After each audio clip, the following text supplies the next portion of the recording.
ಮೊದಲೇ video ಕ್ಲಿಪ್ಪಲ್ಲಿ solid ಡೈಸ್ನಲ್ಲಿ stop ಆಗಿತ್ತು. Okay, ನಾವು ಎರಡನೇ ಕ್ಲಿಪ್ನಲ್ಲಿ ಇದನ್ನ ಕಂಟಿನ್ಯೂ ಮಾಡೋಣ. ಸಾಲಿಡ್ ಡೈಸ್ನಲ್ಲಿ 3 ಪ್ರಕಾರಗಳು ಅದನ್ನು ಗೊತ್ತಾಯಿತು. ಏನು? ಒಂದು ಸ್ಪ್ರಿಂಗ್ ಡೈ, ಸ್ಪ್ಲಿಟ್ ಡೈ ಮತ್ತು ಪೈಪ್ ಡೈ. ಇಲ್ಲಿ ನಾವು ನೋಡ್ಕೊತ ಹೋದರೆ ಇಲ್ಲಿ ಪ್ಯಾರಾಗ್ರಾಫ್ನಲ್ಲಿ ಕೊಟ್ಟಿದ್ದಾನೆ, ಅದರ ಬಗ್ಗೆ ಒಂದು ಸ್ವಲ್ಪ ಮಾಹಿತಿಯನ್ನು ಕೊಟ್ಟಿದ್ದಾನೆ. ಸ್ಪ್ರಿಂಗ್ ಡೈ ಏನು ಹೇಳ್ತದೆ ಅಂತಂದರೆ ಎಲಾಸ್ಟಿಸಿಟಿ ಅನ್ನು ಹೊಂದಿರತಕ್ಕಂಥದ್ದು. ಹೌದಾ? ಅಲ್ಲಿ ಫಿಗರನ್ನು ನೋಡ್ರಿ, ನೀವು ಇಲ್ಲಿ ಕಾಣ್ತದ ಫಿಗರ್. ಇಲ್ಲಿ ಒಂದು ನಟ್ ಮುಖಾಂತರ ಅಥವಾ ಒಂದು ಸಿಲಿಂಡರ್ ಆಗಿರ್ತಕ್ಕಂಥ ಒಂದು ಯೂನಿಟ್, ಇದರಲ್ಲಿ ಇಂಟರ್ನಲ್ ಆಗಿರ್ತಕ್ಕಂಥ ಥ್ರೆಡ್ಗಳನ್ನು ಫಾರ್ಮೇಷನ್ ಮಾಡಿರ್ತಾರೆ. ಅದು ಹೈ ಆಗಿರ್ತಕ್ಕಂಥ ಒಂದು ಶಾರ್ಪ್ನೆಸ್ಸನ್ನು ಹೊಂದಿರತಕ್ಕಂಥದ್ದು.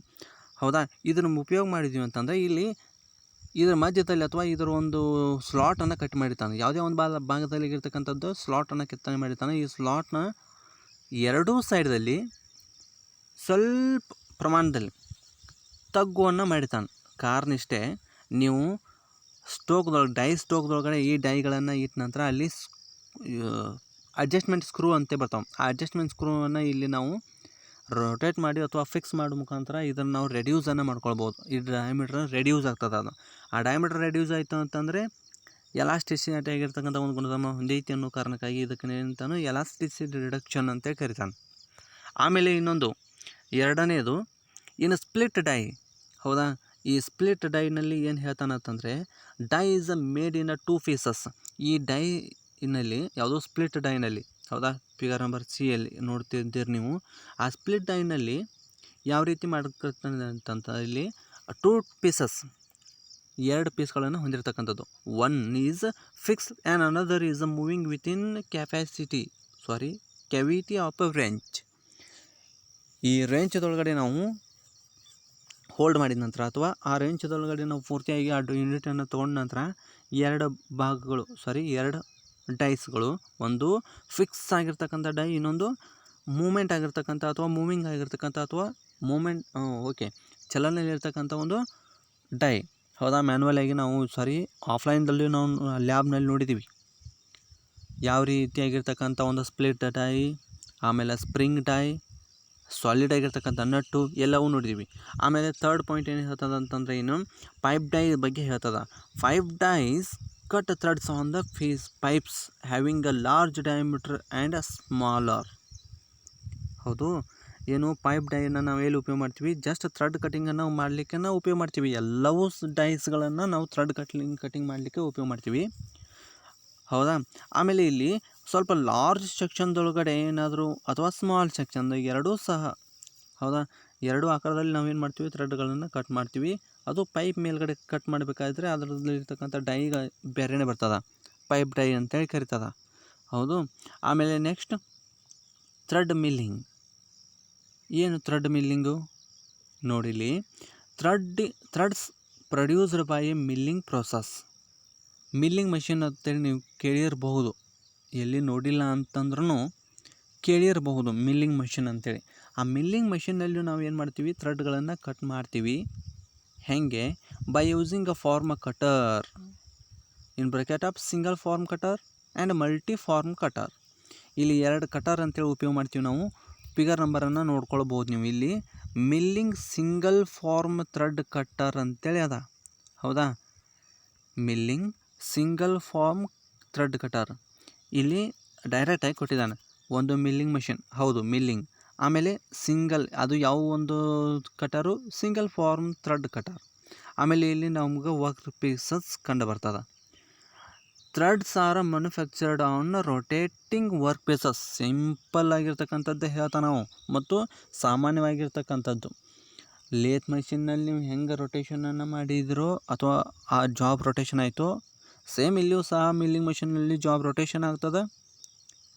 ಆ ರೊಟೇಷನ್ ಆಗ್ತಕ್ಕಂಥ ಒಂದು ಜಾಬ್ಗೆ ವಿರುದ್ಧವಾಗಿ ನಾವು ಯಾವುದೇ ಒಂದು ಟೂಲನ್ನು ಪೇಡಿಂಗ್ ಕೊಟ್ಟರೆ ಅಲ್ಲಿ ಕಂಪಲ್ಸರಿ ಸ್ಕ್ರ್ಯಾಚ್ ಆಗೇ ಆಗ್ತದೆ. ದ್ಯಾಟ್ ಮೀನ್ಸ್ ಥ್ರೆಡ್ ಫಾರ್ಮೇಷನ್ ಆಗೇ ಆಗ್ತದೆ. ಆಮೇಲೆ next point, van milling suitable ಕೆಳಗಡೆ for producing internal thread which are not suitable to cut with tap. ಇಲ್ಲೇನು ಹೇಳ್ತಾನೆ, ಕೆಲವೊಂದಿಷ್ಟು ಸಂದರ್ಭದೊಳಗಡೆ ಕೆಲವೊಂದಿಷ್ಟು ಮಷಿನ್ ಮೇಲ್ಗಡೆ ನಾವು ಥ್ರೆಡ್ಗಳನ್ನು ಕಟ್ ಮಾಡಲಿಕ್ಕೆ ಸಾಧ್ಯ ಇಲ್ಲ. ಅದಕ್ಕೆ ಅಕಸ್ಮಾತ್ ಅವನು ಥ್ರೆಡ್ ಕಟಿಂಗನ್ನು ಮಾಡಲೇಬೇಕು, ಅದಕ್ಕೆ ಹೊಂದಾಣಿಕೆ ಮಾಡಲೇಬೇಕು ಅಂತಂದರೆ ಅದಕ್ಕೆ ಅಡಿಷ್ನಲ್ ಆಗಿರ್ತಕ್ಕಂಥ ಭಾಗ ಆಗಿರ್ಬೋದು ಅಥವಾ ಎಡಿಷ್ನಲ್ ಆಗಿರ್ತಕ್ಕಂಥ ಯೂನಿಟ್ಸ್ಗಳನ್ನು ನಾವು ಉಪಯೋಗ ಮಾಡಲೇಬೇಕು. ಆಮೇಲೆ ಇಲ್ಲಿ ಸೆಕೆಂಡ್ ಪಾಯಿಂಟ್ ಏನು ಹೇಳ್ತದೆ, work on a large diameter beyond the capacity of the die. ಇಲ್ಲಿ ಆ ಡೈನ ಒಂದು ಕೆಪಾಸಿಟಿ ಅನುಸಾರವಾಗಿ ನಾವೇನು ಮಾಡ್ತೀವಿ, ಒಂದು ವರ್ಕ್ ಮೇಲ್ಗಡೆ ಥ್ರೆಡ್ಗಳನ್ನು ಕಟ್ ಮಾಡ್ತೀವಿ. ಹೌದು, ನಾವು ಯಾವುದೋ ಒಂದು ಮಷೀನನ್ನು ಉಪಯೋಗ ಮಾಡ್ಕೋಕ್ಕಿಂತ ಮುಂಚಿತವಾಗಿ ಅದರ ಸ್ಪೆಸಿಫಿಕೇಷನನ್ನು ಹೆಂಗೆ ನೋಡ್ಕೊತೀವಿ. ಸೇಮ್ ಥ್ರೆಡ್ಡಿಂಗನ್ನು ಕಟ್ ಮಾಡಬೇಕಾದ್ರೆ ಒಂದು ಥ್ರೆಡ್ ಕಟರನ್ನು ನೋಡ್ಕೋತೀವಿ, ಯಾವುದನ್ನು ಉಪಯೋಗ ಮಾಡ್ಕೊಳ್ಬೇಕು. ಆಮೇಲೆ ಯಾವ ಒಂದು ಜಾಬ್ನ ಮೇಲ್ಗಡೆ ನಾವು ಥ್ರೆಡ್ಗಳನ್ನು ಕಟ್ ಮಾಡ್ತೀವಿ ಅದನ್ನು ನೋಡ್ಕೊಳ್ಬೇಕು. ಆಮೇಲೆ ಜಾಬ್ನ ಒಂದು ಡಯಾಮೀಟ್ರನ್ನು ನೋಡ್ಕೊಳ್ಬೇಕು. ಆಮೇಲೆ ಪಿಚ್ ನೋಡ್ಕೊಳ್ಬೇಕು. ಥ್ರೆಡ್ನ ಒಂದು ಡೆಪ್ತನ್ನು ನೋಡ್ಕೊಳ್ಬೇಕು. ಅವನ್ನೆಲ್ಲ ಕ್ಯಾಲ್ಕುಲೇಟ್ ಮಾಡಿದ ನಂತರ ನಾವು ಏನು ಮಾಡ್ತೀವಿ, ಒಂದು ಥ್ರೆಡ್ ಕಟಿಂಗ್ ಇನ್ವಾಲ್ವ್ ಆಗ್ತೀವಿ. ಹೌದು, ಇಲ್ಲಿ ಥ್ರೆಡ್ ಮಿಲ್ಲಿಂಗ್ ಅಂತಂದರೆ ಈ ಥ್ರೆಡ್ ಮಿಲ್ಲಿಂಗ್ನಲ್ಲಿ ಜಸ್ಟ್ ಸಿಂಪಲ್ ಅಷ್ಟೇ ಕೊಟ್ಟಿದ್ದಾನೆ. ಹೌದು, ಇಲ್ಲಿ ನಾವು ಲೇತ್ ಮಷೀನ್ ಅಂತೇಳಿ ಹೆಂಗೆ ಚಾಪ್ಟರನ್ನು ನಾವು ಬೇರೆನೇ ಓದ್ತೀವೋ ಹಾಗೆ ಲೇತ್ನಲ್ಲಿ ಅಥವಾ ಮಿಲ್ಲಿಂಗ್ನಲ್ಲಿ ನಾವೇನಾದ್ರು ಥ್ರೆಡ್ ಕಟಿಂಗ್ ಮಾಡ್ತಿದ್ದೀವಿ ಅಂತಂದರೆ ಸಿಂಪಲ್ಲಾಗಿರ್ತಕ್ಕಂಥ ಒಂದು ಸ್ಟೆಪ್ಸನ್ನು ಅಷ್ಟೇ ಕೊಟ್ಟಿದ್ದಾನೆ ಇಲ್ಲಿ. ಆದರೆ ನಾವು ಇನ್ನೂ ಸ್ವಲ್ಪ ಆಳವಾಗಿ ಅಧ್ಯಯನ ಮಾಡಬೇಕು ಅಂತಂದರೆ ಇನ್ನೊಂದು ಚಾಪ್ಟರನ್ನು ನೋಡ್ಕೊಳ್ಬೇಕು, ಅಂದರೆ ಥ್ರೆಡ್ ಮಿಲ್ಲಿಂಗನ್ನು ನೋಡ್ಕೊಳ್ಬೇಕು.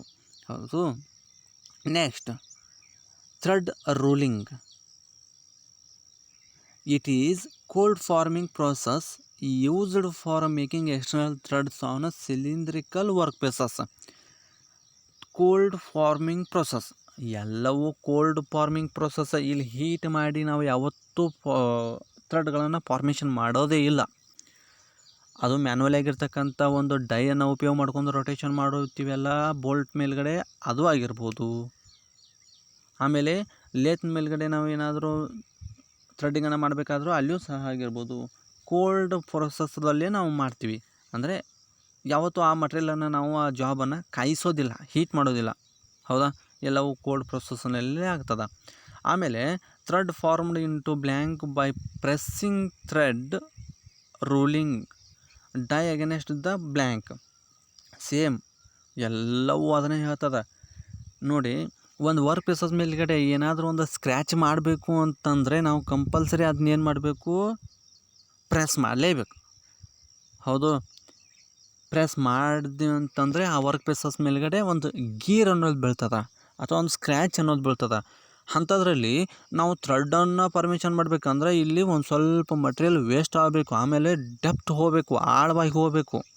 ಅಂದರೆ ಇನ್ನೊಂದು ಸ್ವಲ್ಪ ನಾವೇನು ಮಾಡ್ತೀವಿ, ಜಾಸ್ತಿನೇ ಪ್ರೆಸ್ ಮಾಡ್ತೀವಿ. ಅದು ಯಾವುದ್ರ ಮೇಲ್ಗಡೆ, ಬ್ಲ್ಯಾಂಕ್ ಆಗಿರ್ತಕ್ಕಂಥ ಒಂದು ಸರ್ಫೇಸ್ ಮೇಲ್ಗಡೆ, ಅಂದರೆ ಖಾಲಿಯಾಗಿರ್ತಕ್ಕಂಥ ಒಂದು ಸರ್ಫೇಸ್. ಆ ಸರ್ಫೇಸ್ ಯಾವ ರೀತಿಯಾಗಿರಬೇಕು, ಸಿಲಿಂಡ್ರಿಕಲ್ಲೇ ಆಗಿರಬೇಕು. ಆಮೇಲೆ next third point, faster method of a production. ಈ ಥ್ರೆಡ್ ರೂಲಿಂಗ್ನಲ್ಲಿ ನಾವು ಥ್ರೆಡ್ಗಳನ್ನು ಮ್ಯಾನುಫ್ಯಾಕ್ಚರಿಂಗ್ ಮಾಡ್ತಿದ್ದೀವಿ ಅಂತಂದರೆ, ತಯಾರು ಮಾಡ್ತಿದ್ದೀವಿ ಅಂತಂದರೆ ಇದು ಫಾಸ್ಟ್ ಆಗಿರ್ತಕ್ಕಂಥ ಒಂದು ಮೆಥಡ್. ಹೌದು, ಲೇತ್ ಮೆಷಿನ್ ಮೇಲ್ಗಡೆ ಅಥವಾ ಮಿಲ್ಲಿಂಗ್ ಮೆಷಿನ್ ಮೇಲ್ಗಡೆ ಏನೋ ಒಂದು ಸ್ವಲ್ಪ ಸ್ಲೋ ಮತ್ತು ಟೈಮ್ ಸ್ವಲ್ಪ ಜಾಸ್ತಿ ತಗೊಳ್ತು ಅಂತಂದ್ರೆ ಈ ಥ್ರೆಡ್ ರೂಲಿಂಗ್ ಒಂದು ಪ್ರೊಸೆಸ್ಸು ಫಾಸ್ಟ್, ಅದಕ್ಕಿಂತನೂ ಫಾಸ್ಟ್. ಆಮೇಲೆ fourth point, skilled labour not required. ನೋಡ್ರಿ, ಇಲ್ಲಿ ಕೌಶಲ್ಯದಿಂದ ಕೂಡಿರ್ತಕ್ಕಂಥ ವ್ಯಕ್ತಿ ಆಗದೇ ಇದ್ದರೂ ಸಹ ಥ್ರೆಡ್ ರೂಲಿಂಗನ್ನು ಮಾಡ್ಬೋದು. So it is economical method of a thread making. ಹೌದು, ಅಂದರೆ ಫಾಸ್ಟ್ ಆಗಿರ್ತಕ್ಕಂಥ ಒಂದು ಥ್ರೆಡ್ ಮೆಥಡ್ ಇದು ಆಗಿರೋದ್ರಿಂದ ಸ್ವಲ್ಪ ಎಕನಾಮಿಕಲಿ ಆಗಿರ್ತಕ್ಕಂಥ ಒಂದು ಮೆಥಡ್ ಅಂತ ಹೇಳ್ಬೋದು. ಹೌದು, ಅಂದರೆ ಜಾಸ್ತಿ ನಾವು ಪ್ರಾಡಕ್ಟನ್ನು ತಯಾರು ಮಾಡ್ತೀವಿ, ಅದು ಕಡಿಮೆ ಒಂದು ಸಮಯದಲ್ಲಿ. Next fifth point, chipless operation. ಹೌದು, ಚೀಪ್ಲೆಸ್ ಆಪ್ರೇಷನ್ ಅಂದರೆ ಜಾಸ್ತಿ ಖರ್ಚು ಅನ್ನೋದು ಏನಿಲ್ಲ ಇದರೊಳಗಡೆ. ನಾವು ಲೇತ್ ಮಷಿನ್ಗಳಲ್ಲಿ ಅಥವಾ ಮಿಲ್ಲಿಂಗ್ ಮಷಿನ್ದೊಳಗಡೆ ನಾವು ಏನಾದರೂ ಒಂದು ಸ್ವಲ್ಪ ಥ್ರೆಡನ್ನು ಕಟ್ ಮಾಡೋದಂದರೆ ಅಲ್ಲಿ ಥ್ರೆಡ್ ಕಟಿಂಗ್ ಟೂಲ್ ಏನಾದರೂ ಬ್ಲಂಟ್ ಆಯಿತು, ವೇಸ್ಟ್ ಆಯಿತು, ಕಟ್ ಆಯಿತು ಅಂತಂದರೆ ಹೊಸದಾಗಿರ್ತಕ್ಕಂಥ ಒಂದು ಕಟಿಂಗ್ ಟೂಲನ್ನು ಉಪಯೋಗ ಮಾಡಬೇಕಾ, ಅದನ್ನು ಪರ್ಚೇಸ್ ಮಾಡಲಿಕ್ಕೆ ನಾವು ಮಾರ್ಕೆಟ್ಗೆ ಹೋಗ್ಬೇಕಾ, ಮಾರ್ಕೆಟ್ದೊಳಗಡೆ ಪ್ರೈಸು ಕಾಸ್ಟ್ಲಿ ಆಗಿರ್ತಕ್ಕಂಥದ್ದು. ಅದೇ ಈ ರೂಲಿಂಗ್ ಮೆಥಡ್ನಲ್ಲಿ ಚೀಪಾಗಿರ್ತಕ್ಕಂಥ ಒಂದು ಆಪ್ರೇಷನ್ನ ನಾವು ಮಾಡ್ಬೋದು. ಯಾಕಂದರೆ 2 ಅಥವಾ 3 ರೂಲಿಂಗ್ ಹಬ್ ಅಂತೇಳಿ ಬರ್ತಾವೆ. ಹೌದಾ, ಆ ರೂಲಿಂಗ್ ಸೆಕ್ಷನ್ ಅಂತೇಳಿ ಬರ್ತಾವೆ. ಆ ರೂಲಿಂಗ್ ಸೆಕ್ಷನ್ ಆಗಿರ್ತಕ್ಕಂಥ ಒಂದು ಹಬ್ಬನ್ನು ಉಪಯೋಗ ಮಾಡ್ಕೊಂಡು ನಾವೇನು ಮಾಡ್ತೀವಿ, ಆ ರೂಲನ್ನು ಮಾಡ್ತೀವಿ. ಈಗ ಫಾರ್ ಎಕ್ಸಾಂಪಲ್ ಈ ಕಬ್ಬಿನ ಹಾಲನ್ನು ತೆಗಿಬೇಕಾದ್ರೆ ಒಂದು ಪೀಟ್ರ್ ಅಥವಾ ಜನ್ರೇಟ್ರನ್ನು ಉಪಯೋಗ ಮಾಡ್ತಾರಲ್ಲ, ಹೌದು. ಆಮೇಲೆ ಅದರ ಕಬ್ಬನ್ನು ಅದರೊಳಗಡೆ ಕೊಡಬೇಕಾದ್ರೆ ಅಲ್ಲಿ ಮೇಲ್ಗಡೆ ಮತ್ತು ಕೆಳಗಡೆ, ಆನಂತರ ಅದರ 2 ರೂಲ್ಗಳನ್ನು ನೋಡ್ತೀವಿ ನಾವು. ಆ 2 ರೂಲ್ನ ಮಧ್ಯದಲ್ಲಿ ನಾವು ಕಬ್ಬನ್ನು ಪಾಸ್ ಮಾಡ್ತೀವಿ. ಅದರ ಹತ್ರ ಅದರ ಅಪೋಸಿಟ್ ಆಗಿರ್ತಕ್ಕಂಥದ್ದು ಇನ್ನೊಂದನ್ನು ರೂಲನ್ನು ನೋಡ್ತೀವಿ ನಾವು, ಹೌದು. ಹಿಂಗೆ ರೂಲ್ದಿಂದ ಉಪಯೋಗ ಮಾಡ್ಕೊಂಡು ಒಂದು ಥ್ರೆಡ್ಗಳನ್ನು ಕಟ್ ಮಾಡುವಂಥ ಒಂದು ಸಂದರ್ಭದಲ್ಲಿ ನಾವು ಚೀಪಾಗಿರ್ತಕ್ಕಂಥ ಒಂದು ಆಪ್ರೇಷನನ್ನು ಇದು ಅಂತ ಹೇಳ್ಬೋದು. No wastage of material. Lathe machine ಮೇಲ್ಗಡೆ ನಾವು ಥ್ರೆಡನ್ನು ಕಟ್ ಮಾಡಬೇಕಾದ್ರೆ ಅಲ್ಲಿ ಕಂಪಲ್ಸರಿ ಥ್ರೆಡನ್ನು ಫಾರ್ಮೇಷನ್ ಮಾಡುವಾಗ ಲೇತ್ ಮಷಿನಲ್ಲಿ ವರ್ಕ್ ಪೀಸಸ್ನ ಎಲ್ಲಿ ಥ್ರೆಡ್ ಪೋರ್ಷನ್ ಅದನೋ ಅಲ್ಲಿ ಇರ್ತಕ್ಕಂಥ ಒಂದು ಮಟೀರಿಯಲ್ ವೇಸ್ಟ್ ಆಗಿ ಹೋಗ್ತದೆ, ಹೌದಾ, ರಿಮೂವ್ ಆಗ್ತದೆ. ಬಟ್ ಇಲ್ಲಿ ರೂಲಿಂಗ್ ಮೆಥಡ್ನಲ್ಲಿ ಯಾವುದೇ ರೀತಿ ಮಟೀರಿಯಲ್ ವೇಸ್ಟ್ ಆಗೋದಿಲ್ಲ. ಅದು ಹೆಂಗೆ ಅಂತೇಳಿ ಫಿಗರನ್ನು ನೋಡಿದ್ರೆ ನಿಮ್ಗೆ ಆಟೋಮೆಟಿಕ್ಲಿ ಐಡಿಯಾ ಬರ್ತದೆ, ಹೌದು. ವೇಸ್ಟ್ ಆಗೋದೇ ಇಲ್ಲ. ಅಲ್ಲೇ ಏನಾಗ್ತದೆ, ಅಲ್ಲಿ ಸ್ಕ್ರ್ಯಾಚ್ ಆಗಿ ಅಲ್ಲೇ ಕೂತ್ಕೊತದ, ಹೌದಾ. ಅಂದ್ರೆ ರಿಬ್ ಆಗ್ತದೆ. ನಾವು ಏನು ಮಾಡ್ತೀವಿ, ಪ್ರೆಸ್ ಮಾಡ್ತೀವಿ ಇಲ್ಲಿ. Next 6th point, threads produced by a rolling have good quality and high accuracy. ಇಲ್ಲಿ ರೂಲಿಂಗ್ ಮಾಡೋ ಮುಖಾಂತರ ನಾವು ಏನನ್ನು ತೊಗೊಳ್ಬೋದು ಅಥವಾ ಏನನ್ನು ಪ್ರೊಡ್ಯೂಸ್ ಮಾಡ್ಬೋದು, ಆ ಥ್ರೆಡ್ಗಳನ್ನು ಯಾವ ರೀತಿ ನಾವು ತಯಾರು ಮಾಡ್ಬೋದು ಅಂತಂದರೆ ಒಂದು ಗುಡ್ ಕ್ವಾಲಿಟಿಯಾಗಿ, ಹೌದಾ. ಅಂದರೆ ಉತ್ತಮ ದರ್ಜೆಯಲ್ಲಿ ನಾವು ಏನು ಮಾಡ್ಬೋದು, ಇದನ್ನು ಫಿನಿಷಿಂಗನ್ನು ಮಾಡ್ಬೋದು. ಮತ್ತು ಹೈ ಅಕ್ಯುರೇಸಿಯನ್ನು ಹೊಂದಿರತಕ್ಕಂಥದ್ದು ಮತ್ತು ಸ್ಟ್ರಾಂಗ್ ಆಗಿರ್ತಕ್ಕಂಥದ್ದು, ಹೌದಾ. ನೆಕ್ಸ್ಟ್ ಹೇಳ್ತದೆ ಅದು ಹೆಂಗೆ ಸ್ಟ್ರಾಂಗ್ ಅಂತೇಳಿ. ಹೈ ಅಕ್ಯುರೇಸಿಯನ್ನು ಹೊಂದಿರತಕ್ಕಂಥದ್ದನ್ನು ನಾವು ತೊಗೊಳ್ಬೋದು ಎಲ್ಲಿ ರೂಲಿಂಗ್ ಆಗಿರ್ತಕ್ಕಂಥ ಒಂದು ಮೆಥಡ್ನಲ್ಲಿ. Next last point, thread rolling increase the tensile and fatigue strength of work material, but ruling process is limited to ductile materials. ಏನಂತ, ಈ ರೂಲಿಂಗ್ ಮೆಥಡ್ನ ನಾವೇನಾದರೂ ರೂಲಿಂಗ್ ಮೆಥಡ್ನ ಅಪ್ಲೈ ಮಾಡಿಕೊಂಡು ಥ್ರೆಡ್ಗಳನ್ನು ಕಟ್ ಮಾಡಿದರೆ ಆ ಮಟೀರಿಯಲು ಅಥವಾ ಆ ಒಂದು ಸೆಕ್ಷನ್ ಆಗಿರ್ತಕ್ಕಂಥ ಥ್ರೆಡ್ ಪೋರ್ಷನ್ನು ಟೆನ್ಸೈಲ್ ಸ್ಟ್ರೆಂತನ್ನು ಇನ್ಕ್ರೀಸನ್ನು ಮಾಡ್ಕೊಳ್ತಕ್ಕಂಥ, ಅಂದರೆ ಜಾಸ್ತಿ ಆಗಿರ್ತಕ್ಕಂಥ ಒಂದು ಪವರ್, ವೀಕ್ ಆಗಿರೋದಿಲ್ಲ ಅದು, ಹೌದಾ. ಸ್ಟ್ರೆಂತ್ ಅನ್ನು ಹೊಂದಿರತಕ್ಕಂಥದ್ದು. ಹೆಂಗೆ ಅಂತಂದರೆ, ಈಗ ಥ್ರೆಡ್ ಪೋರ್ಷನ್ನಲ್ಲಿ ಲೇತ್ ಮಷಿನ್ನಲ್ಲಿ ಅಥವಾ ಮಿಲ್ಲಿಂಗ್ ಮಷಿನ್ನಲ್ಲಿ ನಾವು ಥ್ರೆಡನ್ನು ಕಟ್ ಮಾಡಿದರೆ ಅಲ್ಲಿ ವೇಸ್ಟ್ ಆಗಿ ಹೋಗ್ತದೆ ಮಟೀರಿಯಲ್, ಹೌದಾ. ಅಂದರೆ ಒಂದು ಸ್ವಲ್ಪ ಆ ಮಟೀರಿಯಲ್ ವೇಸ್ಟ್ ಆಗಿ ಹೋಯ್ತು ಅಂತಂದರೆ, ಮಟೀರಿಯಲ್ ಸವಕಳಿ ಆಯಿತು ಅಂತಂದರೆ ಆ ಒಂದು ಪೋರ್ಷನ್ನಲ್ಲಿ ವೀಕ್ನೆಸ್ ಕಂಪಲ್ಸರಿ. ಯಾಕಂದರೆ ಸ್ವಲ್ಪ ಮಟೀರಿಯಲ್ ಹೋಯಿತು ಅಂತಂದರೆ ವೀಕ್ನೆಸ್, ಹೌದಾ. ಕಬಡ್ಡಿ ಆಟದಲ್ಲಿ ಆ ಪೋರ್ಟ್ದಲ್ಲಿ ಅಥವಾ ಕೋರ್ಟ್ದಲ್ಲಿ ಆ ಫೀಲ್ಡ್ನಲ್ಲಿ 7 ಜನ ಇದ್ದರೆ ಏನೋ ಒಂದು ಹುಮ್ಮಸ್, ಹೌದಾ, ಏನೋ ಒಂದು ಆತ್ಮಶಕ್ತಿ ಅಂದರೆ ಏನು, ಎಲ್ಲರೂ ಇದ್ದಾರೆ ಅಂತೇಳಿ. ಅಕಸ್ಮಾತ್ ಅದರೊಳಗಡೆ ಒಂದು 5 ಜನ ಅಥವಾ 6 ಜನ, ಒಂದು 4 ಜನ ಏನಾದರೂ ಔಟಾಗಿ ಹೊರಗಡೆ ಹೋದರು ಅಂತಂದರೆ ಸ್ವಲ್ಪ ಎದೆಯಲ್ಲಿ ಡವ. ಸೇಮ್ ಇಲ್ಲಿಯೂ ಸಹ ಥ್ರೆಡ್ ಪೋರ್ಷನ್ನಲ್ಲಿ ಏನಾದರೂ ಥ್ರೆಡ್ ಕಟ್ ಮಾಡುವಾಗ ಆ ಥ್ರೆಡ್ ಪೋರ್ಷನ್ನಲ್ಲಿ ಮಟೀರಿಯಲ್ ವೇಸ್ಟ್ ಆಯಿತು ಅಂತಂದರೆ ಅಲ್ಲಿ ವೀಕ್ನೆಸ್ ಕಂಪಲ್ಸರಿ. ಆದರೆ ಇಲ್ಲಿ ವೀಕ್ನೆಸ್ ಆಗೋದಿಲ್ಲ ಅಂತಂದರೆ ಇಲ್ಲಿ ಆ ಒಂದು ವೇಸ್ಟ್ ಆಗಿರ್ತಕ್ಕಂಥ ಮಟೀರಿಯಲ್ ಆಗೋದೇ ಇಲ್ಲ, ಹೌದಾ. ಹೆಂಗೆ ಅಂತಂದರೆ ಫ್ಲ್ಯಾಟ್ ಡೈ ಮಷಿನ್ ಅಂತೇಳಿ ಬರ್ತದೆ, ಹೌದಾ. ಫ್ಲ್ಯಾಟ್ ಡೈ ಮತ್ತು ರೂಲಿಂಗ್ ಡೈ ಅಂತೇಳಿ ಬರ್ತದೆ. ಇಲ್ಲಿ ಜಸ್ಟ್ ನಾವು ಈ ಒಂದು ಸ್ಲೈಡ್ದಲ್ಲಿ ಫ್ಲ್ಯಾಟ್ ಡೈ ಅಷ್ಟೇ ನೋಡೋಣ. ಫಿಗರನ್ನು ನೋಡ್ಬೋದು ನೀವು. ಇಲ್ಲಿ 2 ಪಾರ್ಟ್ಸನ್ನು ಅದಾವೆ, ಒಂದು ಮೂವಿಂಗ್ ಡೈ, ಇನ್ನೊಂದು ಫಿಕ್ಸ್ಡ್ ಡೈ ಅಂತೇಳಿ. ಇದು ಫಿಕ್ಸ್ಡ್ ಡೈ, ಇದು ಮೂವಿಂಗ್ ಡೈ, ಹೌದು. ಅಂದರೆ ಮೂವ್ ಆಗ್ತಕ್ಕಂಥದ್ದು ಅಥವಾ ಚಲನೆ ಆಗ್ತಕ್ಕಂಥದ್ದು. ಓಕೆ, ನಾವು ಪ್ಯಾರಾಗ್ರಾಫನ್ನು ನೋಡೋಣ ಈಗ. First point, 2 dies are used. ನೋಡಿರಿ, ಇದರೊಳಗಡೆ ಕಂಪಲ್ಸರಿ 2 ಡೈಸನ್ನು ನಾವು ಉಪಯೋಗ ಮಾಡ್ತೀವಿ, ಹೌದಾ. ಸೇಮ್ ನಾವು ಮ್ಯಾನ್ಯುವಲ್ ಆಗಿ ಬೋಲ್ಟ್ ಮೇಲ್ಗಡೆ ಹೆಂಗೆ ನಾವು ಸ್ಪ್ಲಿಟ್ ಡೈಯನ್ನು ಉಪಯೋಗ ಮಾಡ್ತಿದ್ದೀವಲ್ಲ ಹಾಗೆ. ಆಮೇಲೆ 1 is a bottom die which remains a stationary and other is a reciprocating die. ಈ 2 ಡೈಗಳಲ್ಲಿ ನಾವು ಒಂದು ಫಿಕ್ಸ್ ಆಗಿರ್ತಕ್ಕಂಥ ಡೈಯನ್ನು ನೋಡ್ತೀವಿ, ಅದು ಬಾಟಮ್ ಆಗಿರ್ತಕ್ಕಂಥ ಡೈ, ಅಂದರೆ ಕೆಳಗಡೆ ಇರ್ತಕ್ಕಂಥ ಡೈ. ಆಮೇಲೆ ಇದನ್ನು ಇನ್ನೊಂದು ಭಾಗನ ನಾವು ಮೂವಿಂಗ್ ಡೈ ಅಂತ ಕರಿತೀವಿ ಅಥವಾ ರೆಸಿಪ್ರಿಕೇಟಿಂಗ್ ಡೈ ಅಂತ ಕರಿತೀವಿ, ಅಂದರೆ ಮೂವ್ಮೆಂಟ್ ಆಗ್ತಕ್ಕಂಥ ಒಂದು ಡೈ, ಹೌದು. ಆಮೇಲೆ 2ನೇ ಪಾಯಿಂಟ್ ಏನು, blank is a placed on a stationary die and then moving die slides over the blank. Due to such action blank roll between the 2 dies and thread are formed automatically. ಹೌದು, ಏನು ನಾವು ಈ ರೀತಿ, ಹೌದಾ, ಯಾವುದು ಈ fixed dye ಕೆಳಗಡೆ ಇರ್ತದೆ, ಅದ್ರ ಮೇಲ್ಗಡೆ ನಾವು ಒಂದು ಜಾಬನ್ನು ಇಡ್ತೀವಿ. ಆ ಜಾಬ್ ಮೇಲ್ಗಡೆ ನಾವು ಮೂವಿಂಗ್ ಪಾರ್ಟ್ಸನ್ನು ಕೆಳಗಡೆ ತೊಗೊಂಡು ಬಂದು ಇಟ್ಟಿವಿ ಅಂತಂದರೆ ಡೆಪ್ತ್ ಆಫ್ ಕಟ್ ಇನ್ನೊಂದು ಸ್ವಲ್ಪ ಜಾಸ್ತಿ ಬೇಕಾ ನಾವು ಅವಾಗ ಏನು ಮಾಡ್ತೀವಿ, ಈ ಮೂವಿಂಗ್ ಡೈಯನ್ನು ಇನ್ನೊಂದು ಸ್ವಲ್ಪ ಕೆಳಗಡೆ ಇಳಿಸ್ತೀವಿ. ಅಂದರೆ ಇದ್ರ ಮಧ್ಯೆ ಇರ್ತಕ್ಕಂಥ ಭಾಗನ ನಾವು ಸ್ಪೇಸನ್ನು ಕಡಿಮೆ ಮಾಡ್ಕೊತೀವಿ. ಇಟ್ಟ ನಂತರ ಈ ಮೂವಿಂಗ್ ಡೈನ ಆ ಕಡೆ ಈ ಕಡೆ ನಾವು ಮೂಮೆಂಟ್ ಮಾಡಿದರೆ ಸಾಕು, ಆಟೋಮೆಟಿಕ್ಲಿ ಬ್ಲ್ಯಾಂಕ್ ಆಗಿರ್ತಕ್ಕಂಥ ಒಂದು ಸಿಲಿಂಡ್ರಿಕಲ್ ಭಾಗ ಮೇಲ್ಗಡೆ ಥ್ರೆಡ್ಗಳು ಕಂಪಲ್ಸರಿ ಏನಾಗ್ತಾವೆ ಅವಾಗ ಫಾರ್ಮೇಷನ್ ಆಗೇ ಆಗ್ತಾವೆ. ಆಮೇಲೆ ಇನ್ನೊಂದು ಸಿಲಿಂಡ್ರಿಕಲ್ ಡೈ ಅಂತ ಬರ್ತದೆ. ಇದನ್ನು ಆಲ್ರೆಡಿ ಎಲ್ಲಾದರೂ ನೋಡಿದ್ವಿ, ಕಬ್ಬಿನ ಹಾಲನ್ನು ನಾವು ತಯಾರು ಮಾಡಬೇಕಾದ್ರೂ ಅಲ್ಲಿಯೂ ನಾವು ನೋಡಿದ್ವಿ. ಹೌದಾ. First point, cylinder die machine use 2 or 3 dies. ಇಲ್ಲಿ ಎರಡು ಡೈಗಳನ್ನು ಮಾತ್ರ ನಾವು ನೋಡ್ತೀವಿ ಇಲ್ಲಿ. ಹೌದು, 2 ಡೈಗಳನ್ನು, ಒಂದು ಇದು ಇನ್ನೊಂದು ಇದು, ರೊಟೇಷನ್ನು ಸೇಮ್ ಅದ. ಹೌದಾ, 2 ಡೈಗಳನ್ನು ನೋಡ್ತೀವಿ ಈ ಮಷಿನ್ನಲ್ಲಿ. ಅಥವಾ 3 ಡೈ ಇದ್ದದ್ದನ್ನು ನಾವು ನೋಡ್ತೀವಿ. ಹೌದಾ, 3 ಡೈ ಇದ್ದದ್ದನ್ನು ಇಲ್ಲಿ ಬಹುಶಃ ಈ ಒಂದು ಫಿಗರ್ನಲ್ಲಿ ನಾವು ಕಾಣಲಿಲ್ಲ. ಇನ್ನೊಂದು ಚಾಪ್ಟರ್ನಲ್ಲಿ ಅಥವಾ ಇನ್ನೊಂದು ಯಾವುದೋ ಒಂದು ಈ ಸಂದರ್ಭದಲ್ಲಿ ನಾನು ತೋರಿಸ್ತೀನಿ. ಹೌದಾ. Second point, increase of 2 die machines as shown in the figure work blank is supported between the 2 dies. ಇಲ್ಲಿ ಫಿಗರ್ನಲ್ಲಿ ನಾವು 2 ಡೈಗಳನ್ನು ಉಪಯೋಗ ಮಾಡ್ಕೊಂಡು ಒಂದು ಬ್ಲ್ಯಾಂಕ್ ಆಗಿರ್ತಕ್ಕಂಥ ವರ್ಕ್ ಪೀಸ್ ಮೇಲ್ಗಡೆ ಥ್ರೆಡ್ಗಳನ್ನು ಕಟ್ ಹೆಂಗೆ ಮಾಡೋದು ಅಂತೇಳಿ ಹೇಳಿದಾನೆ ಅಲ್ಲಿ.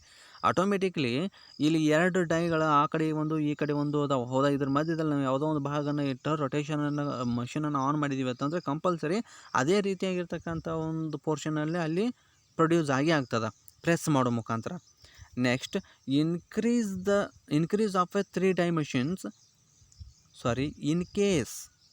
In case of a 3 die machine, 1 die is a move radially outward for let the work blank enter between the die and then close and rotate the rule threads. ಇನ್ನೊಂದು, ನೀವು 2 dye machine ಅಥವಾ ಇಲ್ಲಿ ಫಿಗರನ್ನು ಕೊಟ್ಟಿದ್ದೀವಿ ನಾವು, 2 ಡೈಯನ್ನು ಹೊಂದಿರತಕ್ಕಂಥ ಒಂದು machine, ಇನ್ನೊಂದು ಡೈಯನ್ನು ಹೊಂದಿರತಕ್ಕಂಥ ಮಷಿನ್ ಬಂತು ಅಂದರೆ ಇದಕ್ಕಿಂತನೂ ಹೈ ಆಗಿರ್ತಕ್ಕಂಥ ಥ್ರೆಡ್ ಮತ್ತು ಸ್ಟ್ರಾಂಗ್ ಆಗಿರ್ತಕ್ಕಂಥ ಥ್ರೆಡ್ಡು ಮತ್ತು ಕ್ಲಿಯರ್ ಆಗಿರ್ತಕ್ಕಂಥ ಥ್ರೆಡ್ಡು ಪಡ್ಕೊಳ್ತೀವಿ ನಾವು. ಹೌದು, ಇದರ ಬಗ್ಗೆ ನಾವು ಇನ್ನೊಂದು ಸರಿ ಆದರೆ ಡಿಸ್ಕಷನನ್ನು ಮಾಡೋಣ. ಒಂದು ಸಿಂಗಲ್ ಡೈ 2 ಡೈಸ್ ಮತ್ತು 3 ಡೈಸ್ ಬಗ್ಗೆ. ಇನ್ನೊಂದು ಥ್ರೆಡ್ ಫೈಲಿಂಗ್. ಓಕೆ, ಏನು thread filing? Thread filing is a form of the thread milling process, with the exception that the cutters are mounted on the inside of the cutting ring or cutter holder rather than the outside of the milling tool. Same ಇಲ್ಲಿ milling ಮಷೀನಲ್ಲಿ ಯಾವ ರೀತಿ ಉಪಯೋಗ ಮಾಡಿದ್ದೀವಲ್ಲ, ಅಥವಾ milling ಮಷೀನ್ನಲ್ಲಿ ನಾವು ಯಾವ ರೀತಿ ಕಟ್ಟನ್ನು ಮಾಡ್ತೀವೋ, thread ಕಟ್ಟನ್ನು ಮಾಡ್ತೀವೋ, ಸೇಮ್ ಅದೇ ರೀತಿ ಒಂದು ಥ್ರೆಡ್ ಫೈಲಿಂಗ್ ಅಂತೇಳಿ ಮಷೀನ್.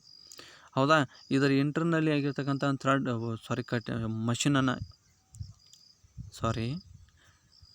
ಎಕ್ಸ್ಟರ್ನಲ್ ಆಗಿರ್ತಕ್ಕಂಥ ಒಂದು ಥ್ರೆಡ್ ಕಟಿಂಗನ್ನು ಮಾಡ್ತಿದ್ವಿ ಅಂತಂದರೆ ಅದರ ಇಂಟರ್ನಲ್ಲಿ ಟೂಲ್ಗಳನ್ನು ಫಿಟ್ ಮಾಡಿ ರೊಟೇಷನ್ ಮಾಡೋ ಮುಖಾಂತರ ನಾವು ಏನು ಮಾಡ್ತೀವಿ, ಇಲ್ಲಿ ಥ್ರೆಡನ್ನು ಕಟ್ ಮಾಡ್ಕೊತೀವಿ. ಹೌದು, ಇದರ ಅಡ್ವಾಂಟೇಜಸ್ ಬಗ್ಗೆ ಏನು ಹೇಳ್ತಾನಂತಂದರೆ, advantages of thread filing. First point, deep thread. ಇಲ್ಲಿ ಒಂದೇ ಒಂದು ಟೂಲ್ದಿಂದ ನಾವು ಕಟ್ ಮಾಡ್ತಾ ಇಲ್ಲ. ಇಲ್ಲಿ ಒಂದು ಟೂಲ್ ಅದ, ಇಲ್ಲಿ ಒಂದು ಟೂಲ್ ಅದ, ಇಲ್ಲಿ ಒಂದು ಟೂಲ್ ಅದ. ಇದರ ಅಪೋಸಿಟ್ ಈ ಸೆಕ್ಷನ್ದಲ್ಲಿ ಒಂದು ಟೂಲ್ ಬರ್ತದೆ, ಥ್ರೆಡ್ ಕಟಿಂಗ್ ಟೂಲ್. ಈ 4 ಕಟಿಂಗ್ ಟೂಲ್ ಮುಖಾಂತರ ನಾವೇನು ಮಾಡ್ತೀವಿ, ಇಲ್ಲಿ ಥ್ರೆಡ್ ಫೈಲಿಂಗ್ ಮೆಥಡ್ನಲ್ಲಿ ಥ್ರೆಡ್ ಕಟಿಂಗನ್ನು ಮಾಡ್ತೀವಿ. ಹೀಗಾಗಿ ಡೆಪ್ತ್ ಆಫ್ ಕಟ್ಟು ಜಾಸ್ತಿನೂ ಕೊಡ್ಬೋದು ಮತ್ತು ಫಾಸ್ಟರ್ ಸೆಟಪ್, ಜಲ್ದಿ ಮತ್ತು ಫಾಸ್ಟಾಗಿ ತಕ್ಷಣವೇ ನಾವೇನು ಮಾಡ್ಬೋದು, ಸೆಟಪ್ಪನ್ನು ಮಾಡ್ತೀವಿ. ಇದು ಒಂದು ಅನುಕೂಲತೆ.